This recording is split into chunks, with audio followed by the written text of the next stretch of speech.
우리 하나님 말씀 우리 같이 교독하는 시간 갖겠습니다. 창세기 37장 1절부터 11절까지입니다. 다 같이 일어나서 우리 한 목소리로 같이 봉독하겠습니다. 같이 봉독하죠. 야곱이 가나안 땅 곧 그의 아버지가 거류한 땅에 거주하였으니 야곱의 족보는 이러하니라. 요셉이 17세의 소년으로서 그의 형들과 함께 양을 칠 때에 그의 아버지의 아내를 빌라와 실바의 아들들과 더불어 함께 있었더니 그가 그들의 잘못을 아버지께 말하더라. 요셉은 노년에 얻은 아들이므로 이스라엘이 여러 아들들보다 그를 더 사랑하므로 그를 위하여 채색 옷을 지었더니 그의 형들이 아버지가 형들보다 그를 더 사랑함을 보고 그를 미워하여 그에게 평안하게 말할 수 없었더라. 요셉이 꿈을 꾸고 자기 형들에게 말하며 그들이 그를 더욱 미워하였더라. 요셉이 그들에게 이르되 청하건대 내가 꾼 꿈을 들으시오. 우리가 밭에서 곡식단을 묶더니 내 단은 일어서고 당신들의 단은 내 단을 둘러서서 절하더이다. 그의 형들이 그에게 이르되 네가 참으로 우리의 왕이 되겠느냐, 참으로 우리를 다스리게 되겠느냐 하고 그의 꿈과 그의 말로 말미암아 그를 더욱 미워하더니 요셉이 다시 꿈을 꾸고 그의 형들에게 말하여 이르되 내가 또 꿈을 꾼즉 해와 달과 11별이 내게 절하더이다 하니라.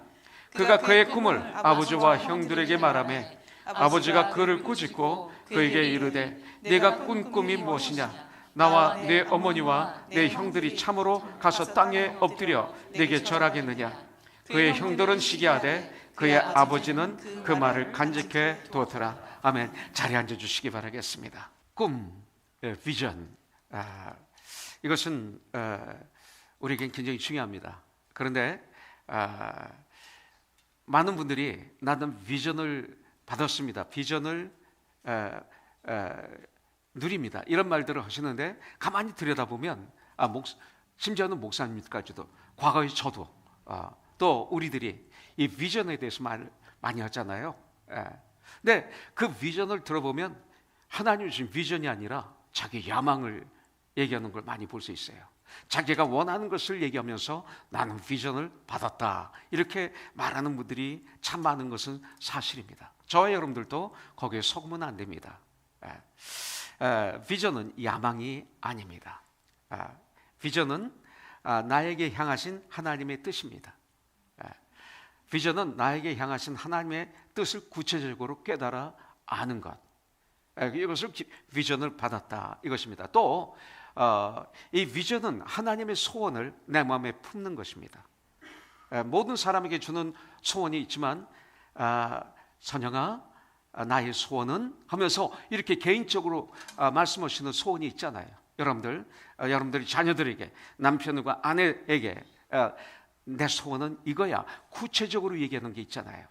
근데 하나님의 소원을 나에게만 말씀하시는 하나님의 소원을 내 마음에 품는 것, 이것을 비전이라고 볼 수가 있습니다. 그렇기 때문에 이 비전은 나에게 향하신 하나님의 구체적인 뜻, 이것입니다. 추상적인 게 아니라 이것이 바로 비전입니다. 그런데 비전을 꿈이라고도 표현하고 있습니다. 요셉은 성경에 나오는 인물들 가운데, 사람들 가운데 가장 완전한 사람 하면 성경은 요셉을 말하고 있습니다. 다윗도 좀 부족했고 야곱도 그랬고 다 부족했는데 요셉은 가장 완전한 사람입니다. 그래서 요셉을 통해서 예수님을 우리가 보게 됩니다. 그는 형들이 자기를 죽이려 할 때도, 그리고 또 이스마엘 사람들이 그 상인들이 노예로 이스마엘 사람들로부터 노예로 팔려가는 그 상황 속에서도, 또 애굽에 도착해서 바로의 경비대장인 그 보디발의 집에 노예로 팔려갈 때도, 또 그 집에서 억울하게 그 보디발의 아내의 모함에 넘어가서 감옥에 갇힐 때도 그 요셉의 특징은 원망이 없습니다. 그리고 좌절하지 않았습니다. 이것이 요셉입니다. 그는 바로의 애굽 왕 바로의 경호대장, 이 바디발의 집에 있을 때 그 바디발의 아내의 성적인 유혹도 이겨냈습니다. 쉽지 않았겠죠. 억울함 때문에 생기는 마음의 분노도 이겼습니다. 분노가 생겼겠죠. 인간이기 때문에. 그런데 그걸 이겼습니다. 그는 감옥에 갇혔죠. 억울하게. 그 얘기 뭐예요? 인생의 가장 밑바닥에 떨어졌다는 거예요. 더 이상 떨어질 수 없는 곳까지 떨어지고 낮아졌음을 요셉은 경험했습니다. 그 낮은 자리에서 가장 높은 자리인 그 애굽의 총리가 되었을 때, 잘 들으세요, 교만하지 않았습니다. 그때 우리는 거기에 가다 교만해집니다. 그는 그의 높은 지위를 이용해서 원수를 갚으려고 하지 않았습니다. 오히려 두려워하는 형제들에게 뭐라고 말합니까? 당신들이 나를 노예로 애굽에 팔았지만 그러나 두려워하지 마세요. 이것은 형들이 한 것이 아니라 하나님께서 하신 것입니다 하면서 형들을 안심시킵니다. 그러면서 형제들이 참된 회개를 할 수 있도록 도와줍니다. 저와 여러분들이 사랑을 나누는데 나의 가장 가까운 지체가 참된 회개를 해서 하나님과 깊은 관계를 가지도록 도와주는 이런 역할을 하고 있는지, 요셉은 바로 그런 사람이었습니다. 그렇기 때문에 요셉은 성경은 말하기를 온유한 사람이라고 말합니다. 그리고 용서하는 사람이라고 말하고 있습니다. 또 요셉은 모든 것을 하나님께 맡길 줄 아는 이런 믿음의 사람이었습니다. 또 성경에 보면 요셉 때문에 위협을 당하거나 고통을 당한 사람은 없습니다. 자기 죄 때문에 당할 수는 있지만, 오히려 요셉 때문에 수많은 사람들이 흉년 중에 양식을 얻게 되죠. 그리고 생명의 풍성함을 누리는 것을 성경을 통해서 볼 수가 있어요. 그리고 요셉을 통해서 수많은 사람들이 위로를 받고 힘을 얻습니다. 이것이 바로 예수님이죠. 이것이 바로 크리스찬의 삶이죠. 그래서 성경은 요셉을 가리켜서 그리스도의 모형이라고 말하고 있습니다. 예수님의 모습을 보여주고 있습니다. 요셉은 바로 우리를 구원하신 메시아 예수 그리스도의 모습을 요셉을 통해서 우리가 볼 수 있도록 성경은 알려주고 있습니다.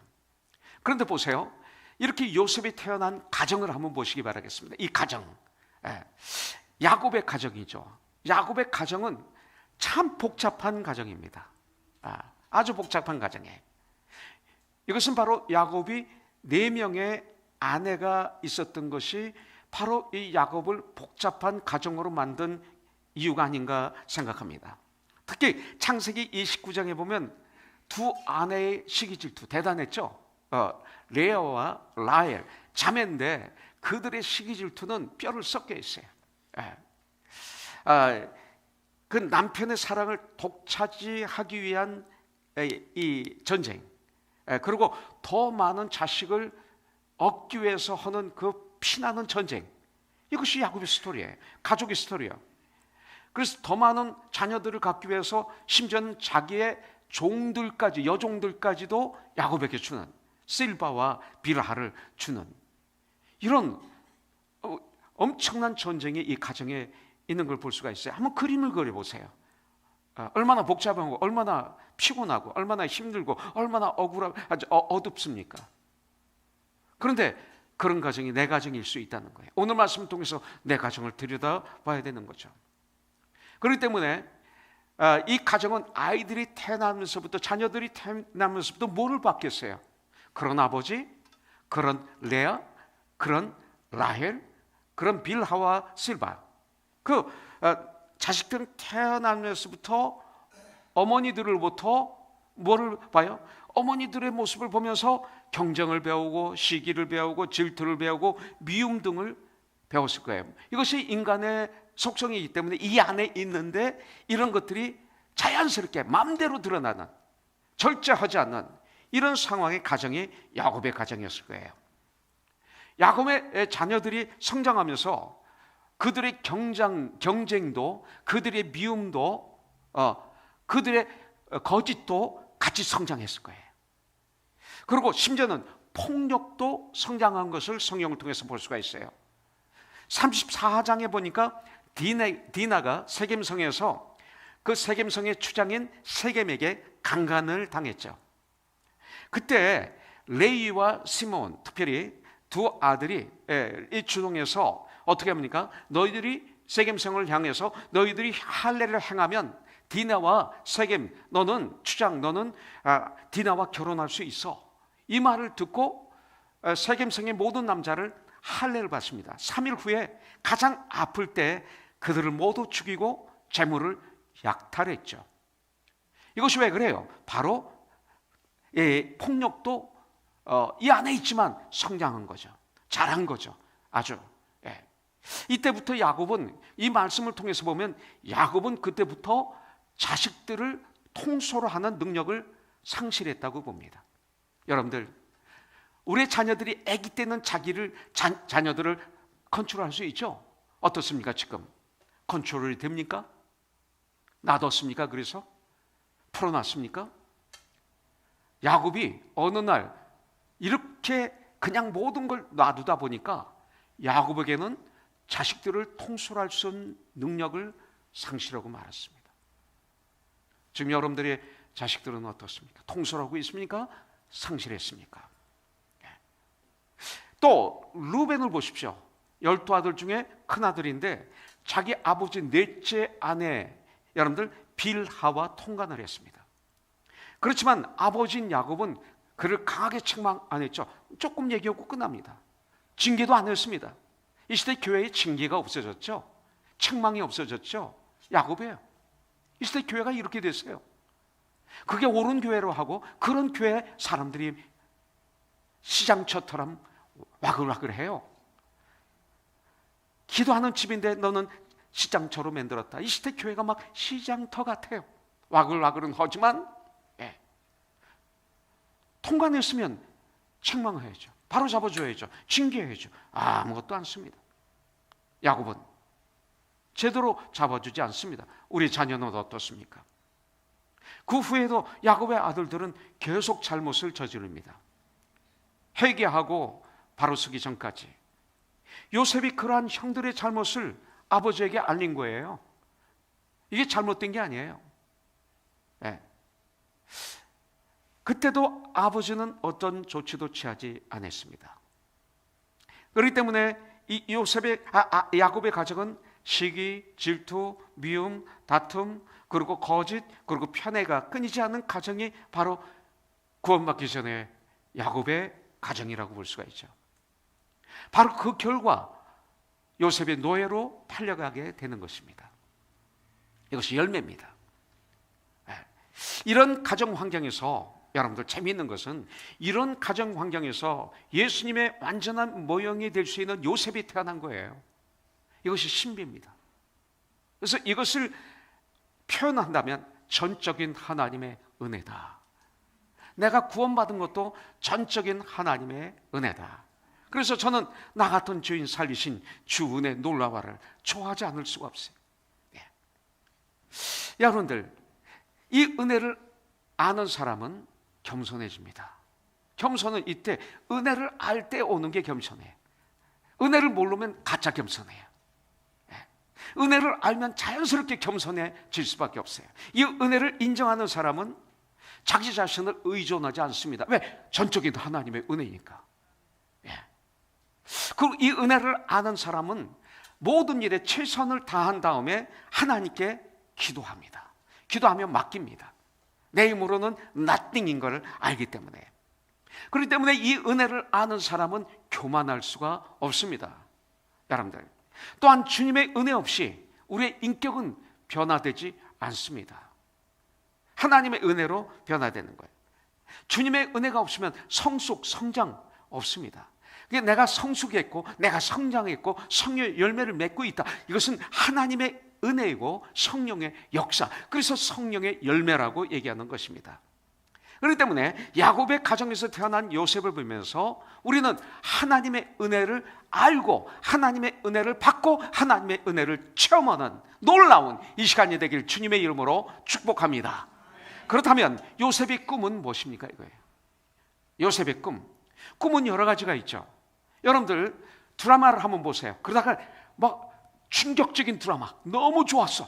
그러다가 잠을 자요. 잠도 안 왔나 봐. 흥분해서. 그러다가 잠을 자면 그 꿈에서 드라마가 이어지는 거 있죠? 그 개꿈이라고 그래요. 그 개꿈. 예.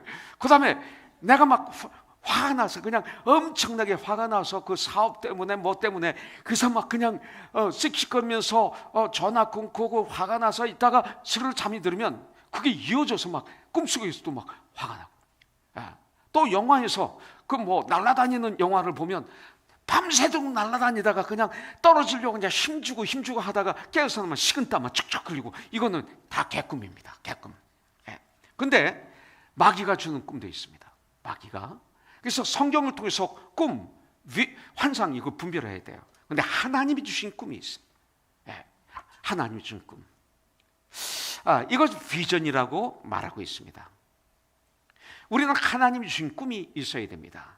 꿈이 있는 사람과 꿈이 없는 사람은 엄청난 차이가 납니다. 천지 차이라고, 하늘과 땅 사이라고 볼 수가 있습니다.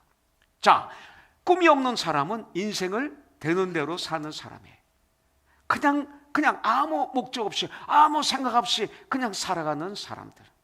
그래서 먹는 것, 자는 것, 입는 것, 이런 것들만, 이거 우리 누릴 수 있어요. 근데 그게 다인 사람. 예, 이런 사람이 꿈이 없는 사람이에요. 결국 꿈이 없는 사람을 보여줬는데 누구예요? 야곱의 형들, 요셉의 형들이죠. 이들은 꿈이 없는 사람이에요. 그런데 꿈을 간직하고 꿈을 누리면서 사는 사람이 있어요. 그게 바로 요셉이에요. 요셉과 요셉의 형들과의 차이는 엄청나죠. 그런데 중요한 게 있어요. 꿈의 사람들은 꿈을 숨기지 않아요. 비전을 받은 사람들은 비전을 숨기지 않아요. 복음으로 구원받은 하나님의 사람들은 이 복음을, 예수님을 숨기지 않아요. 어디 가든지 때를 왔든지 못 오든지 이 복음을, 예수님을 전하고 예수님을 자랑하고 예수님을 증거해. 그러다가 때때로 잡혀서 감옥에도 들어가고 죽임을 당하기도 하고 매를 맞기도 하고, 이런 일이 일어나는 거죠. 요셉은 자신이 꾼 꿈을 숨기지 않았어요. 숨기면 안 돼요. 꿈은, 하나님 주신 꿈은 쉐어해야 돼요. 비록 그렇게 말함으로 인해서 더 좋지 않은 환경과 상황을 만나도 요셉은 그 비전을 숨기지 않았어요.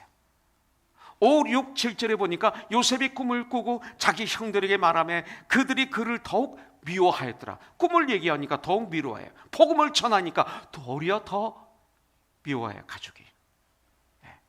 요셉이 그들에게 이르되 청하건대 내가 꾼 꿈을 들으시오. 이 복음을 들어야 돼요. 그렇지 않으면 당신 지옥 가요. 천국에 가야 돼요. 들으셔야 돼요. 우리가 밭에서 곡식단을 먹더니 내 단은 일어서고 당신의 단은 내 단을 둘러서서 절하도이다. 이 꿈을 꾼 거예요.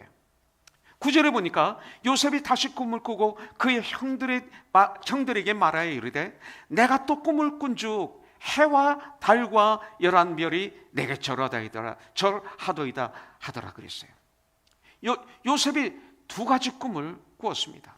7절에서 보면 요셉과 형들이 밭에 나가서 곡식단을 묶는데 요셉의 단은 일어서고 형들의 단이 요셉의 단을 삥 둘러서서 절을 하는 꿈을 꾼 거예요. 이것은 뭐예요? 장차 요셉이 형들을 다스리게 될 것을 알려주신 거죠. 그럼 받으면 되는데 안 되는 거예요. 자, 9절에 보니까 해와 달과 11개의 별들이 요셉을 향하여 절하는 꿈을 꾼 거예요. 해는 아버지, 달은 어머니, 11개 별은 형제들을 얘기하는 거죠. 그래서 모든 가족이 요셉에게 절을 하는 날이 오게 될 것. 이 얘기는 뭐예요? 요셉이 애굽의 국무총리가 될 걸 알려주는 것이죠. 그러면 가문의 영광이죠. 근데 오히려 이것을 들으면서 더 미워하고 죽이려고 합니다. 그렇기 때문에 얼마나 미워하고 시기 질투했느냐면 여러분들 37장에서 3번씩이나 나와요.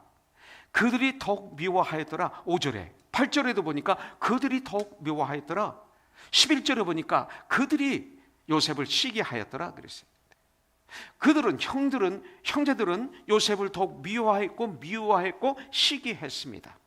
그러나 11절에 보니까 뭐라고 그래요? 그의 아버지는 그 말을 간직해 두었더라. 미워하고 시기하는 사람이 있고 그 말씀을 간직하는 사람이 있어요. 다니엘이 비전을 받았어요. 그 비전을 사드락과 메삭과 아벳느고에게 시어했더니 그 비전을 받고 내 비전으로 받아들이고 함께 그 비전을 이루어가는 말씀이 다니엘서예요. 그런데 여기서는 반대예요. 왜 그랬습니까? 형들은 미래에 대한 비전이 없는 거예요. 비전이 없어요. 요셉은 비전이 있어요. 교회 안에도 비전이 없는 사람이 있고 비전이 있는 사람이 있어요. 그들은 아버지가 늙어 낳은 아들, 아주 어린 요셉, 어떻게 보면 요셉과 형들 차이는 아빠와 아들 같은 나이예요. 사실은 아버지와 아저씨, 삼촌과 조카 사이 같은 그런 나이입니다. 내가 시기 질투할 수 있는 사람이 아니에요. 17살 소년이에요. 그래서 같이 목양도 하지 못하는 소년으로서 있는 이 요셉을, 아주 늙어 낳은 그 아들 어린 요셉을 야곱은 편애했어요. 이것도 잘못입니다, 물론. 그런데 이 편애하는 것을 보고 같이 사랑했으면 되는데, 그렇지 않고 그런 아버지에게 이 형들은 불만을 가진 거예요. 그러면서 동생 요셉을, 조카 같은 동생 요셉, 아들 같은 동생 요셉을 이렇게 얘기하면 좀 이해가 되죠. 미워했고 시기했을 뿐 아니라 그 어떤 비전도 이들은 갖지 못했어요. 그러니까 내가 이 땅을 살아가는데 목적 없이 살면 우리는 시기하고 질투하고 모함하고 거짓하고 이렇게 살다가 끝난다는 거예요.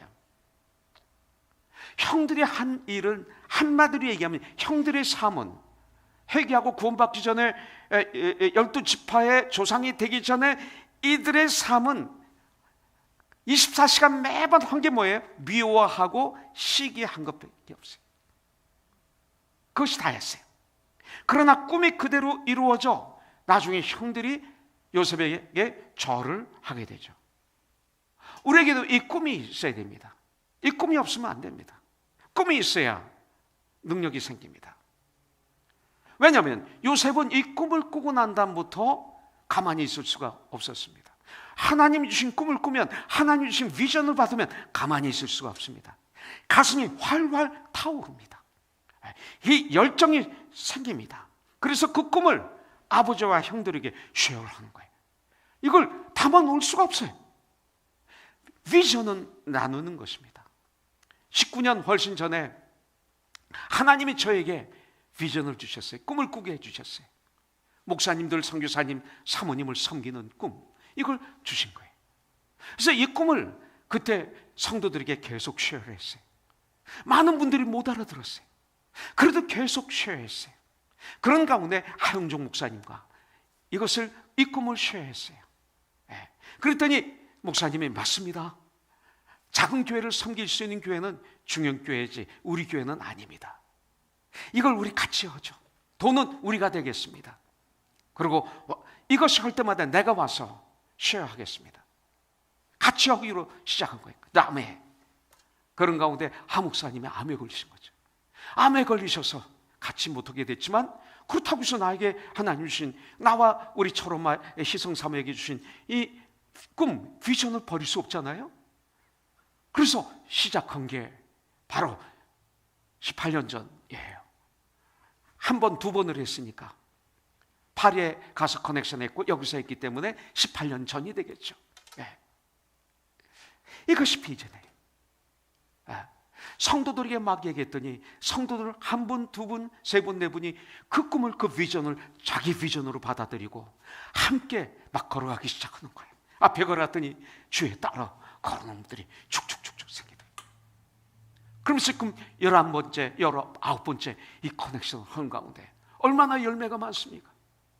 이거 하는 가운데 저와 여러분들이 얼마나 성장했어요. 얼마나 좋아요. 여러분들 함께 공유하는 축복을 누렸잖아요. 사드락과 메삭과 아벳느고가 다니엘같이 우리 교회가 이런 걸 이룬 거예요. 여러분들 꿈을 가져야 돼요. 교회도 꿈을 가져야 돼요. 그냥 성도만 많이 모이게 하고 교인만 많이 모이게 하는 것 꿈, 건물을 크게 갖는 꿈, 이것도 필요할지 모르지만 진정한 꿈은 그런 게 아니에요. 사람을 구원시키고 변화시키고 그들로 꿈을 갖게 하고 비전을 갖게 하고 이 땅을 하나님의 뜻대로 부유하게 살면서 많은 열매를 맺게 하는 이런 삶을 갖게 하는 이 꿈을 우리가 가져야죠.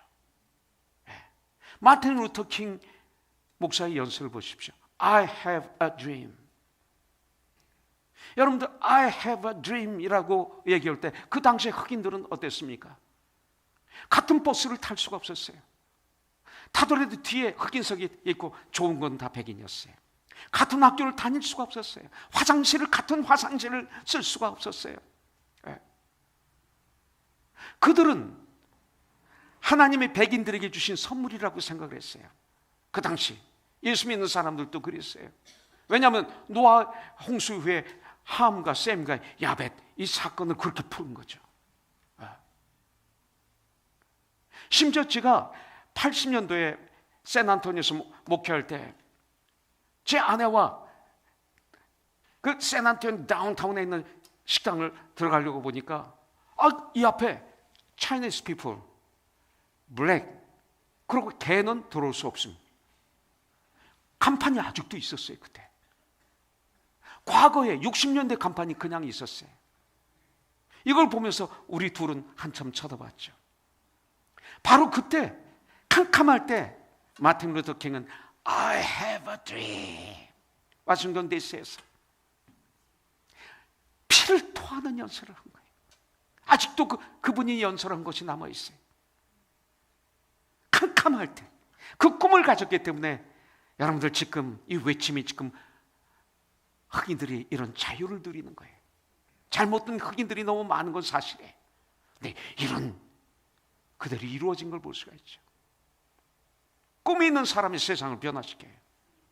꿈이 있는 사람은 그 열정을, 그 비전을 자꾸 말하고 싶어요. I have a dream. I have a dream. 총에 맞아 죽을 때까지 외친 거죠. 여러분들, 이 가슴에 불이 있는 사람, 꿈이 있는 사람이에요. 꿈이 없으면 가슴에 불이 없어요. 무엇을 먹을까, 무엇을 입을까, 무엇을 마실까 중요하죠. 그러나 마태복음 5장 그 31절에 보면 너희는 먼저 그 나라와 그 의를 구하라. 그리하면 이 모든 것을 너에게 더하시리라고 했거든요. 순서가 잘못된 거죠. 가슴에 이 꿈이, 비전이, 소망이 있는 사람은 지칠 줄 모르는 힘이 그곳에서부터 폭발해 나옵니다. 그래서 커넥션을 섬길 수 있는 거예요. 그러므로 하나님이 주신 이 꿈이 있는 사람은 열정적인 사람이 됩니다. 꿈이 있어야 돼요. 세상 사람도 꿈이 있어야 되는 거예요. 꿈이 있는 사람은 기도하게 됩니다. 꿈이 있는데 어떻게 기도하지 않을 수 있어요? 우리가 노력한다고 꿈을 이룰 수가 없잖아요. 우리는 알잖아요. 하나님이 역사하셔야만 꿈을 이룰 수 있기 때문에 우리는 꿈이 있는 사람은 기도하지 않을 수가 없어요. 무릎을 꿇을 수밖에 없어요. 우리가 노력한다고 꿈을 성취할 수 없기 때문에 하나님이 이루어 주실 수 있도록, 하나님이 성취하도록 인도해 주셔야 되기 때문에 꿈이 있는 사람은 기도를 할 수밖에 없어요. 꿈이 없는 사람 이 자리에 계십니까? 오늘 기도하세요. 꿈을 주세요. 할렐루야. 꿈을 달라고. 꿈을 포기한 사람이 계실지 몰라요. 이 하나님의 뜻을, 꿈을 다시 회복하게 해달라고 기도하세요. 여러분들, 꿈을 향해 나가고 있는 사람은 꿈을 이루게 해달라고 기도하세요.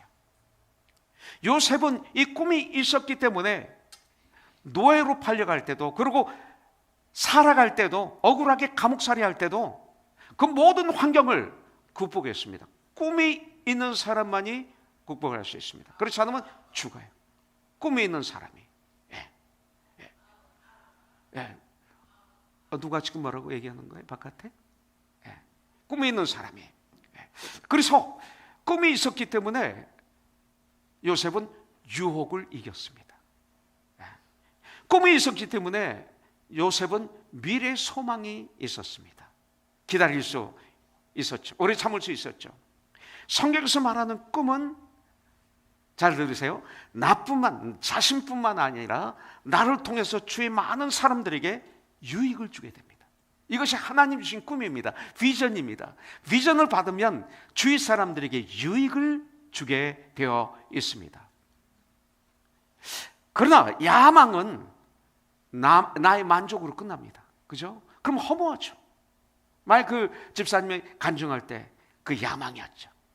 그죠? 그래서 허무한 거예요, 솔직히. 네. 허무함은 나중에 허무함에 빠지면 자살까지 갑니다. 그리고 나의 성취로 끝나죠. 이것이 야망입니다. 야망과 비전은 이렇게 다릅니다. 하나님께서 아브라함을 부르실 때 아버지 집을 떠나라, 본토 지적을 떠나 내가 지시하는 곳으로 가라 명령하실 때 뭐라고 말씀하십니까? 창세기 12장 2절부터 3절에 보니까 너는 만민의 복의 근원이 되라 그랬어요. 이게 예수님이시죠? 우리들입니다.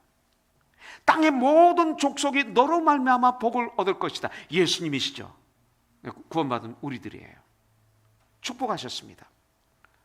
아브라함은 그 비전을 듣고 그 비전을 믿고 그 비전을 받아들이고 그 비전을 행동으로 옮겨서 믿음으로 본토 친척을 떠납니다. 세상의 육신을 떠납니다. 저와 여러분들이 그 영의 세계로 들어가는 거죠. 이것을 우리는 아브라함의 꿈이라고 부르지 않고 뭐라고 그래요? 아브라함이 믿음으로 떠났다, 이렇게 얘기합니다. 그러니까 꿈, 비전, 믿음, 이거 하나예요. 그래서 히브리서 11장 1절에 보면 믿음은 바라는 것의 실상에 보지 못하는 것의 증거라, 이렇게 말하고 있죠. 이 꿈에 있는 사람은 예수님을 신뢰하는 사람이에요. 결국 요셉도 꿈이 있었기 때문에 끝까지 하나님을 신뢰했습니다. 그는 하나님을 신뢰하며 살았기 때문에, 다시 말씀드립니다, 노예살이 할 때도 하나님께서 그와 함께 하셨고 하나님을 신뢰했기 때문에 감옥 안에서도 하나님이 그와 함께 하셨습니다. 여러분들, 창세기 37장부터는 요셉의 꿈이 어떻게 이루어지고 있는가를 보여주고 있습니다.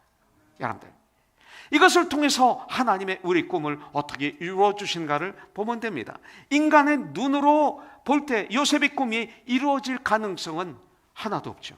보세요. 노예로 팔려갔어요. 그리고 감옥에 갇혀 있어요.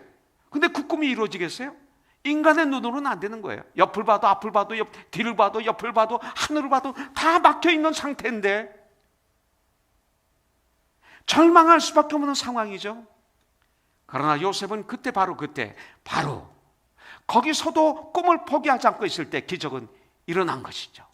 오늘 일부 예배드리고 우리 김인옥 권사님 지금 집에 가셨습니다. 내일 아침에 한국에 들어가시죠. 하나밖에 없는 오빠가 이틀 전에 감나무에 올라가서 출임을 하다가 떨어지셨어요. 근데 머리로 떨어지셔가지고 병원에 입원했는데 코마 상태. 어머님이 90이 넘으셨어요. 이 소식을 어제 아침에 들었을 때 미치겠더라고요. 새벽 예배 나오셔서 예배 드리고 이상하게 두 분이 어두워요. 그런데 떠나시자마자 전명희 권사님이 나에게, 저희 엄마가 나에게 조금 있다가 전화가 왔어요. 이걸 어떻게 내가 위로해? 그때같이 인간의 한계입니다. 도와줄 수 있는 게 없어요. 오빠를 살릴 수도 없고, 김희덕 권사를 위로하려고 입을 열려고 해도 입이 너무 간사한 것처럼 보이고, 내가 할 수 있는 게 아무것도 없어요. 미치겠어요. 그래서 만 외쳤어요. 왜? 입을 벌리면 제가 가증스러운 사람처럼 보였어요. 제가 할 수 있는 게 아무것도 없어요. 인간이 그런 거예요.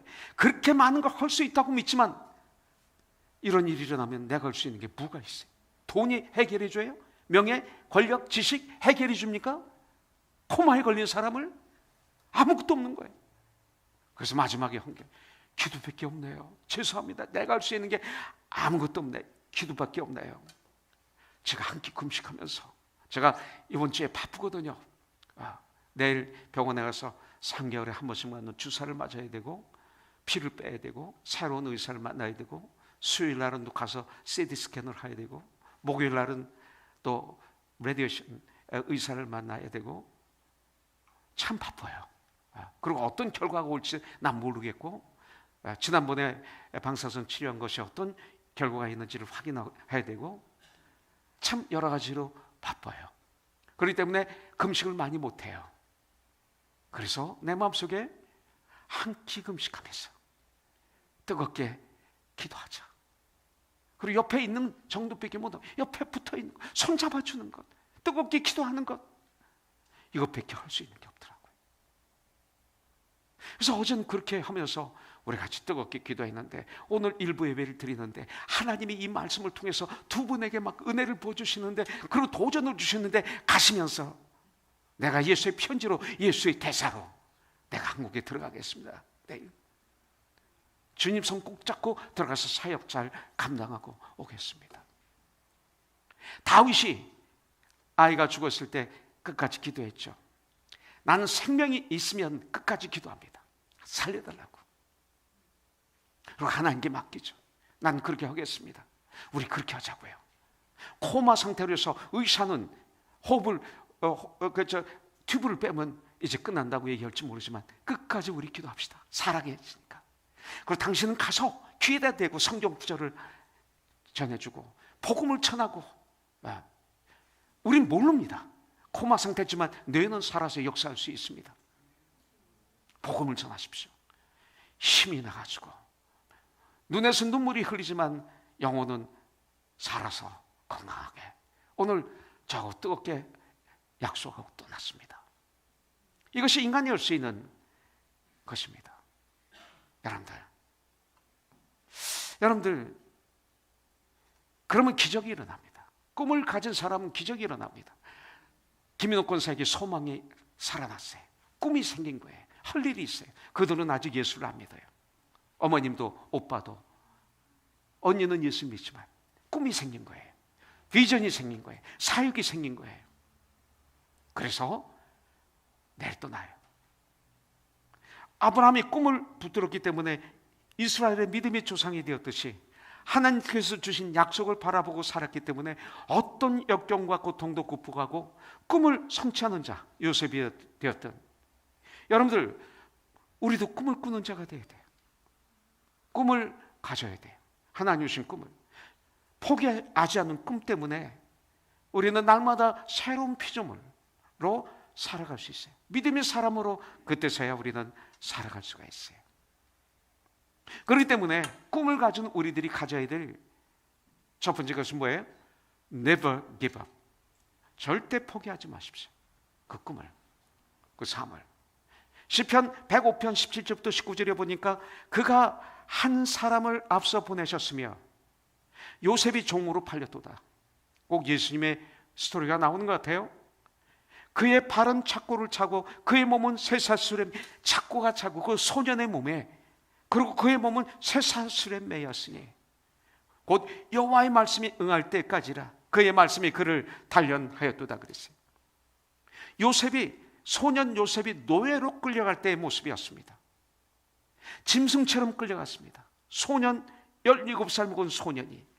소년 요셉은 바로 왕의 그 바로의 시위 대장 보디발의 집에 노예로 팔려갔습니다. 그런데 바로 그곳에서 참 크리스찬의 삶으로 그를 섬겼더니 보디발의 신임을 받아서 가정 총무까지 됩니다. 그러나 이번에는 또 보디발의 아내의 유혹을 합니다. 요셉을 유혹합니다. 마귀는 우는 사자처럼 우리를 유혹하고 시험하고 어택합니다.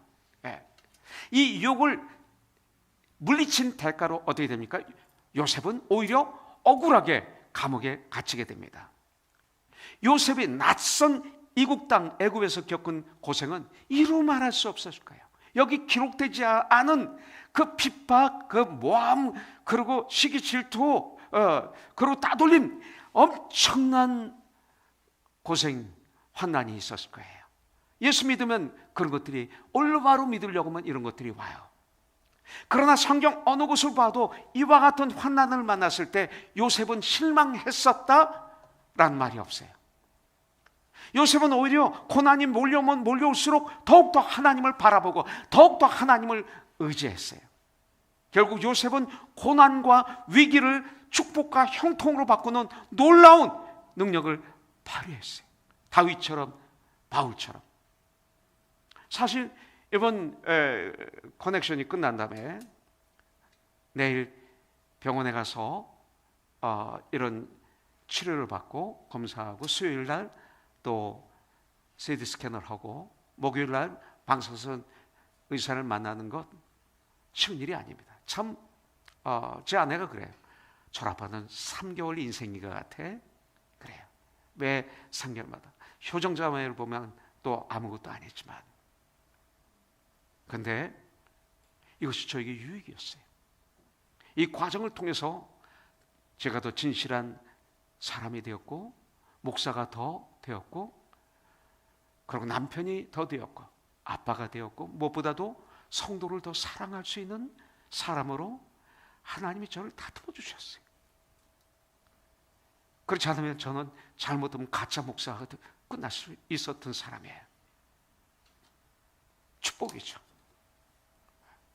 커넥션을 할 수 있었어요. 가증스럽게 하면 안 되잖아요. 진실되게 섬겨야 되잖아요. 내가 변화되는 걸 보여드려야 되잖아요. 그러면서 팔로미 해야 되잖아요. 이게 커넥션이거든요. 고난이 유익이었어요. 여러분들에게는 어떤 고난이 있는지 몰라요. 그것이 유익에 대해 사시길 주님의 이름으로 축복합니다. 꿈을 포기하지 않는 사람은 실패해도 다시 일어납니다. 꿈이 있다고 해서 실패 안 합니까? 하죠. 꿈이 있는 사람은 가만히 앉아 있을 수 없습니다. 2절에 보면 요셉의 형들은 진실하지 않은 삶을 살았어요. 보세요. 야곱의 족보는 이러하니라. 요셉이 17세의 소년으로서 그의 형들과 함께 양을 칠 때에 그의 아버지의 아들 빌하와 실바의 아들들과 더불어 함께 있었더니 그가 그들의 잘못을 아버지에게 말하더라 그랬어요. 여기서 보면 형들의 잘못을 보여주고 있는 거예요. 형들이 잘못된 삶을 우리에게 지금 보여주고 있는 거예요. 그런데 그 형들의 잘못을 요셉은 아버지에게 말했다고 기록하고 있어요. 자, 요셉의 형들이 양을 치면서 어떤 잘못을 저지르는지 모르겠어요. 기록 안 돼 있습니다.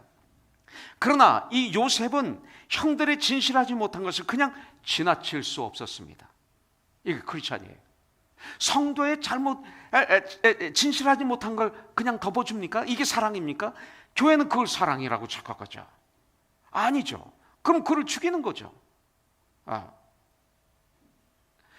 이것은 단순한 고자질의 의미가 아니라 요셉은 어렸을 때부터 형들의 그 부정직함, 게으른 것들, 시기, 질투, 거짓 등을 받아들이지 못하는 진실한 인격을 가진 사람이었다고 이렇게 해석해야 돼요. 그럼 성경을 올바로 보는 거예요. 요셉은 결국 형들에게 미움을 당하게 되고 결국 노예로 팔려가는 신세가 되고 말았습니다. 요셉은 자기 꿈 때문에 엄청난 대가를 치르게 되죠. 요셉은 애굽의 노예로 팔려가서 바로의 시위대장 보디발의 집에서 충성스럽게 일한 결과 나중에는 가정 총무가 되었지만 또 그 억울하게 누명을 쓰고 감옥에 들어가게 됩니다. 참 그리스도인의 삶을 사면 때때로 억울한 누명을 쓰고 망하거나 어려움을 겪을 때가 있습니다. 요셉이 겪었던 고난은 아까도 말씀드렸지만 이루 말할 수가 없어요. 그가 당한 것은 모두 다 성경을 보면 누명이었어요. 오해였습니다. 이 말씀을 통해서 우리 주 예수 그리스도께서 당하신 고난은 모두 다 누명이었고 오해였고, 그리고 모든 민족을, 이 세상에는 모든 사람을 위한 것이었어요. 우리가 여기서 봐야 될 것은 요셉은 꿈 때문에, 이 비전 때문에 고난과 역경의 길을 걸어갔는데 그 길을 포기하지 않았어요. Never give up. 이것입니다. 근데 어떻게 포기하지 않을 수 있었어요? 바로 임마누엘, 하나님이 나와 함께 하신다. God with us. 임마누엘의 믿음이 요셉에게 있었기 때문에 그래요. 이 비전을 가진 사람은, 꿈을 꾸는 사람은 절대 포기하지 말아야 돼요, 그 꿈을. 그리고 포기하지 않는 방법은 임마누엘, 하나님을 믿을 때 가능해요. 나와 함께 하시는 하나님. 김인득 권사님이 나와 함께 하시는 하나님을 뜨겁게 체험하면서 떠났어요. 그래서 살아나는 거예요. 성경에는 계속 여호와께서 요셉과 함께 하시고 그랬어요. 이 말이 요셉에게 따라다녀요. 계속 39장 2절에 보니까 보디발의 노예로 들어갔을 때 여호와께서 요셉과 함께 하심으로 어떻게 됩니까? 그가 형통한 자가 되어 그의 주인 애굽 사람이 집에 있으니 이렇게 말하고 있어요.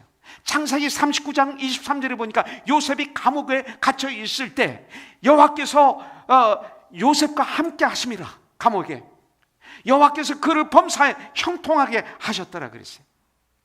분명히 꿈을 이루는 과정 중에 여러 차례 도저히 견디기 어려운 고난이, 환난이, 난관이 저와 여러분들에게 찾아올 것입니다. 그러나 그때마다 하나님은 저와 여러분들을 정같이 연단시키시는 임마누엘 하나님께서 하나님의 시간에, 하나님의 장소에서 가장 적당할 때 우리들을 거기서 건져내 주실 줄 분명히 믿습니다. 요셉에게 오는 환난을 보면 인간적으로는 도저히 견딜 수 없는 환난이에요. 그럼에도 요셉은 믿음으로, 오직 믿음으로, only believe, 오직 믿음으로 그 고통을 통과하고 그 고통을 이겼습니다. 주님은 꿈을 이룰 수 있도록 오히려 고난 속에 우리들을 강하게 천국 군사로 훈련시키시는 줄 믿습니다. 정같이 깨끗하게 순결하게 악에서 떠나도록. 자, 마지막으로, 그렇기 때문에 우리는 어떤 삶을 살아야 되는가? 그리스도인의 삶, 어떤 삶일까? 매 순간, every second, 매 순간 최선을 다하는 삶을 사십시오. 바로 이 시간이 나에게 있는 시간이에요. 이 시간을 소비하지 마. 바로 이 시간, 최선을 다해도 이 시간은 지나가고, 대강해도 이 시간은 지나가고, 아무 구설 안 해도 이 시간은 지나가요.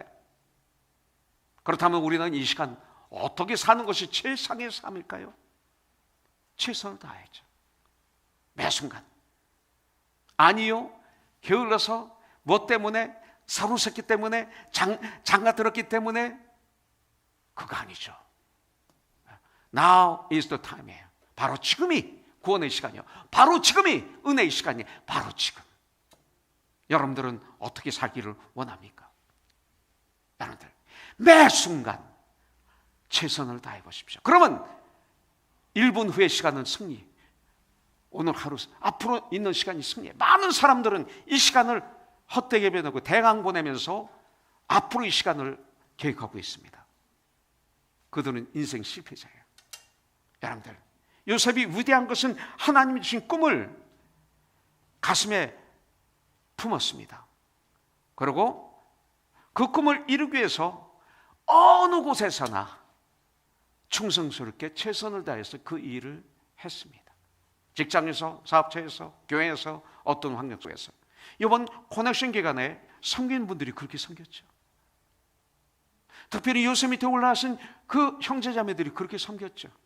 잠을 두세 시간 자면서, 심지어는 마을교 형제나 우리 독구장로나 우리 송동준 형제나 생전 매부지 않았던 그 인류식당에 그 웨이터가 입는 까만 옷을 탁 입고 여기다 하얀 것도 하고 내 빨간 나비는 타이를 메고 방방마다 그 언덕을 올라가서 방을 두드리고 차려드리고 멋있었어요.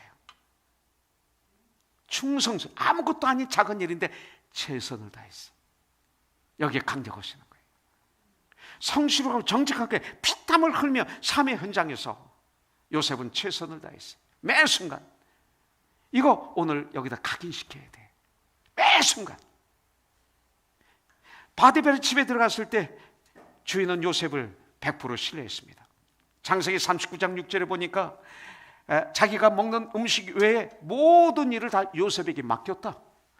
우리 크리스찬들이 그런 사람이 되죠. 우리 크리스찬들이 직장에 가면 그런 사람이 되죠. 이것이 저희 기도 제목이에요. 거기서 파이어 되지 않게 해주세요. 뭐 오래 있게. 난 그거 안 해. 거기서 요셉같이 주인이 100% 믿는 사람이 되게 하여 주시옵소서. That's it. 끝나는 거예요. 여러분들, 이것이 참 그리스도인의 삶이 되어야 되지 않겠습니까? 요셉 한 사람 때문에 보디발의 집 전체가 하나님의 복을 받았어요. 39장 4절에 보니까 요셉이 그의 주인에게 은혜를 입어 섬김에 그가 요셉을 가정 총무로 삼고 자기의 소유를 다 그의 손에 위탁하니 그랬어요. 바디발은 요셉에게 가정 총무로 삼고 모든 재산을 맡겼어요. 그랬더니 5절에 보니까 그날부터 하나님이 요셉을 위해서 그 보디발의 집에 복을 내리셨다 그랬어요. 뭐를? 모든 바디발의 소유에 복을 내리셨다. 요셉으로 인해서 바디발의 축복을 받아요. 이것이 크리스천이에요. 창세기 39장 22절부터 23절에 보니까 억울하게 옥살이 하면서도 요셉은 성실했습니다. 진실했습니다. 충성으로 자신에게 주어진 일들을 감당했어요. 어떤 상황에서도. 그랬더니 간수장이 옥중의 모든 사무들을 요셉에게 맡기고, 고담이 중요합니다. 요셉에게 맡긴 것은 무엇이든지 살펴보지 않았다. 여러분들, 내가 어떤 걸 부탁하고 난 다음에 아무 소리 않는 분은 축복받는 사람이에요. 그런데 어떤 분에게는 내가 부탁하고 전화를 해서 그거 하셨어요? 그거 했어요? 몇 번 확인하는 사람은 회개해야 돼요. 신뢰하지 못하니까 자꾸 하는 거예요. 과거 안 했고 잊어버리고, 참 그거 잊어버렸네요. 그거 못했네요. 이게 너무 많으니까 그거 했어요? 장로님 그거 하셨어요? 집사님 그거 하셨어요? 이런 분들이 계시면 조금 불행해요. 저도 그런 사람 되고 싶지 않아요. 요셉은 그렇지 않았어요. 맡기고 난 다음에는 여러분들 다 살펴보지 않았다. 무엇이든지. 이것이 크리스천이에요. 여러분들, 감옥의 간수장도 죄수 관리를 요셉에게 완전히 이름했다 그랬어요. 이러한 모든 일이 열매로 나타나 결국 요셉은 하나님의 시간에 하나님의 장소에서 애굽의 총리가 된 거예요. 이런 축복을 받기를 원합니까? 하나님의 시간에 하나님의 장소에 있어야 돼. 이 커넥션 기간에 제가 많이 부탁했죠. 수요일날 파송 예배 드릴 때 우리는 주인입니다. 우리가 그들에게 기도해서 보냅시다. 제가 이번에는 간증을 10몇 명 다 시키지 않고 몇 명만 시키겠습니다. 오십시오. 하나님의 시간에 하나님의 장소에 있어야 축복을 받아요. 장소에 없으면서 축복 달라 그러면 하나님은 아파하세요. 지난 수요일은 우리 코너톤의 가족이라면 하나님의 장소가 교회였어요. 그 큰 축복을 누려야 되는 거예요. 우리 교육자들이 모여서 온라인에 대해서 디스커스했어요. 어떻게 하면 온라인을 통해서도 뜨겁게 은혜를 받을 수 있도록 섬길 수 있느냐. 결론은 뭐냐면 온라인 통해서는 그건 안 된다. 여기 와서 이런 환경 속에서 말씀을 예배를 올려드리는 것만큼은 할 수 없다. 와야 된다. 가능하면. 이것이 결론이었어요. 그러나 어디 먼 데 갔다든지 이머전시가 있어요. 몸이 아플 때든지 다른 나라 다른 지역에 가서 예배드리고 와서 본교회 예배를 드리는 것, 이것 때문에 온라인 예배가 있는 거예요. 먼 곳에서 살는데 새벽 예배 못 나오기 때문에 드릴 수 있는 것, 이런 거죠. 사실은 지난 수요일은 멀리서도 뛰어와야 돼요. 요셉처럼 축복을 받기를 원하면. 이것은 저 때문에 하는 거 아니에요. 여러분들을 위해서 하는 거예요. 그때 오셨던 분들은 다 축복을 누렸어요. 어떤 분은 그랬어요. 어떤 우리 지체는 이래서 커넥션을 하는 거군요. 이렇게 많은 은혜를, 이런 변화가 이제야 알았습니다. 참 목사님 죄송합니다. 그동안 제가 몰라서. 여러분들, 자, 이 모든 것이 우연히 이루어진 것이 아니죠. 두 가지 이유가 있었어요. 애굽의 국무총리가 되기까지. 첫째는 요셉에게 하나님이 함께 하셔서 은혜를 베푸셨기 때문에 가능했던 거예요. 어디 노예가, 죄수가 국무총리가 될 수 있다는 것은 말도 안 되잖아요. 하나님의 은혜죠. 두 번째는 요셉은 자신에게 주어진 일에 하나님을 경외하는 마음으로 성실하게, 충성스럽게 진정한 하나님의 종이 되어서 그 일을 기쁨으로 감당했어요. 여러분들, 우리도 요셉처럼 해보세요. 주님의 일을, 직장도 주님의 일이죠, 사업도 주님의 일이죠, 가정도 주님의 일이죠. 바로 왕이 요셉을 얼마나 아꼈는지 몰라요. 창세기 41장 38절부터 44절에 보니까 요셉을 너무 아름답게 표현하고 있어요. 저와 여러분들을 세상 사람이 그렇게 표현하기를 전 소원해요. 여기서 보니까 바로가 그의 신하들이 이르되 이와 같이 하나님의 영에 감동된 사람을 우리가 어찌 찾을 수 있으랴. 요셉을 왕이 그렇게 인정해요. 39절, 요셉에게 이르되 하나님이 이 모든 것을 내게 보이셨으니 너와 같이 명철하고 지혜 있는 자가 없다. 이게 크리스찬이 돼야 돼요. 40절, 너는 내 집을 다스리라. 내 백성이 다 내 명에 복종하리니 내가 너보다 높은 것은 내 왕자뿐이니라. 41절, 바로가 또 요셉에게 이르되 내가 너를 애굽 온 땅의 총리가 되게 하노라 하고 자기의 인장 반지를 빼어 요셉의 손에 끼우고 그에게 세마포 옷을 비고 금사슬을 목에 걸고 자기에게 있는 버금술에 그를 태우매 무리가 그의 앞에서 소리 지르기를 엎드리라 하더라. 바로가 그에게 애굽 전국을 총리로 다스리게 하였더라. 바로가 요셉에게 이르되 나는 바로라. 애굽 온 땅에서 내 허락 없이는 수족을 놀릴 자가 없으리라 하고. 이것이 마지막 우리 크리스찬들의 영광이 돼야 돼. 여러분들 하나님이 주신 비전, 우리들의 꿈이 이루어지기를 원하면 하나님께서 이루어주심을 믿고 열심히 기도하며 삶의 현장에서 매 순간 최선을 다하십시오. 예배도 최선을 다해서 드리세요. 요셉은 꿈이 있었기 때문에 노예로 팔려서도 한눈 팔지 않고 주님을 봤습니다. 바디벨의 아내가 유혹해도 거기에 눈길을 돌리지 않았습니다. 왜? 주님을 바라보고 있었기 때문에. 믿음이죠 나를 온전케 하시는. 어떤 유혹도, 어떤 조소도, 어떤 절망감도 꿈꾸는 사람 요셉의 길을 가로막지 못했습니다. 이것이 요셉의 꿈을 이루는 비결이었습니다. 히브리서 12장 2절에 보면 믿음의 주요 또 온전케 하시는 이인 예수를 바라보자. 그는 그 앞에 있는 기쁨을 위하여 우리들을 구원시키는 것. 십자가를 참아서 부끄러움을 개의치 아니하시더니 하나님 보좌 우편에 앉으셨느니라. 사랑하는 우리 형제자매님들, 야망의 사람이 아니라 주 안에서 꿈꾸는 사람들이 되시기를 주님의 이름으로 축복합니다. 그래서 요셉처럼 승리하는 저와 여러분들이 되길 주님의 이름으로 축원합니다. God is so good. God is so good. God is so good. God is so good. He's so good to me. I love him so.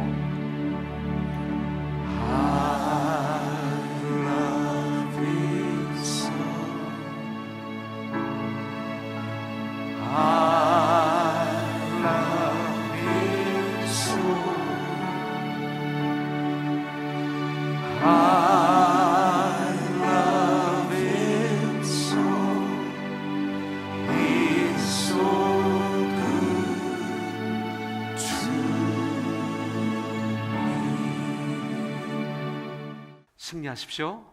요셉의 꿈을 간직하시고 한 주일 동안 삶 속에서 실천하는 저와 여러분들이 되기를 다시 한번 주님의 이름으로 축복합니다.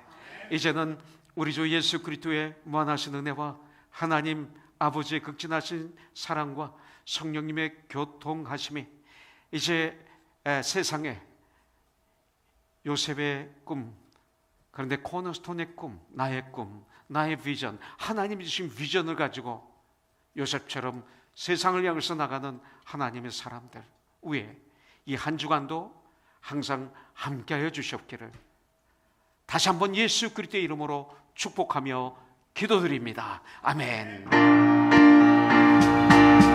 살아계신